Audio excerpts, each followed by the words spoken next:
ما خبرت ته چا ویل د شمیک د اسلامي امارات سره خوشول نه یو الحمدلله میګ وطن کې امن رغوي مرکزی پښتون حکومت کوي درېدلی دی او می ټول پښتانه پاشایون ټول سره درېدلی دي څوک چې افغانستان نه مني او خراسان غوړي هغه د وطن ولا داسې ته وشړو هغه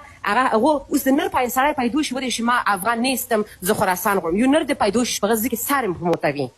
جمهوریت خلک شوه هغه ټول غلوه خپل موقفات کتله وطن ته نه کتل دغه خلک چې خوي که بد وي اوس افغانستان په روان ده دا خو نه کېږي چې موږ به نظامونه ړنګوو ټول زه به پوښتنه دې نه کوم امریکا وه په موږ ملک کې که نه کافران راغلي وه او که نه اشغال که نه وو بالکل راغلي ول ښه نو اوس موږ ورته غلامي ورته وکړو که موږ خپل وطن دفاع وکړو امریکا چې کله راغله په افغانستان کې د افغانستان اداره چې کله شروع شوه نو که چېرته طالبانو ته د دې برات ورکوې چې جهاد یې کوو ولې بیا د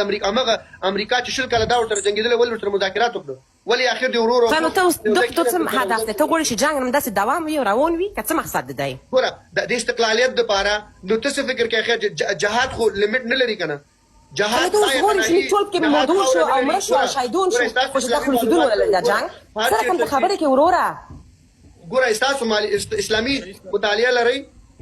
جهاد تاسو په نظر باندې د جهاد تعریف څه شی دی نه موږ ټول پیږو جهاد تعریف څه دی زه دغه دپاره نه یم راغلی موږ ټول پیږو کافرون راغله موږ وطن اشغال کړی و د هر مسلمان فرض دی چې خپل وطن دفاع وکړي لکه کافرانو زه پوښتنه تو نه کوم حنیف الله وروره مو خبرې ته پرېږده ولې جمهوریت ډېر ښه حکومت و د شل کوله دا مخفي کړی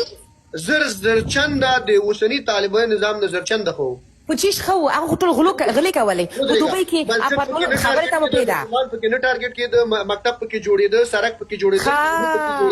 خلکو پکې تحصیل کوو ایکسکیوز می زه ته ترې خبره وکړم زه روغم جمهوریت کې وم زه په طالبانو کې وم هر وخت ورتلم په جمهوریت کې موږ ښځې د کور نه وتلی نه شو چې شپږ بجې وې چې ټول خلک ډورېدلی چې موږ به کیډنپ شو ښځې کیډنپ کېدلې ښځې جاسوس هغه کېدله کار کوو مکاتبو ته تلل پوهنتونونو دروازې خلاص شوې مدارس خلاص شوې نو څه او د چا حکومت راوړو د تاجیکانو د کلابیونو چې خراسان غوري دا خبرې مه کوئ قومونه مه ټارګېټ کوئ نه د قومونو خبره مو ته مه کړه حنیف الله وروره د قومونو خبره مو ته مه کوه دغه شل کوم پرستري شوی وه د پښتنو مخالف او تاسو ټولو ته غلي ناست وئ ته خپل د خبرو مخالف یې موږ څه یو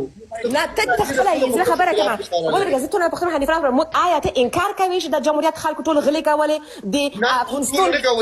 ټول کارونه وی فیصد کولې هغه خلک چې په رهبرۍ کې ول متعصبانه هغوی کې اکثریت غلول ولې د افغانستان معلم غل نو د افغانستان ډاکټر غل نو هغه اوس غل نه دي د افغانستان ملي وډو غل حنیف الله وروره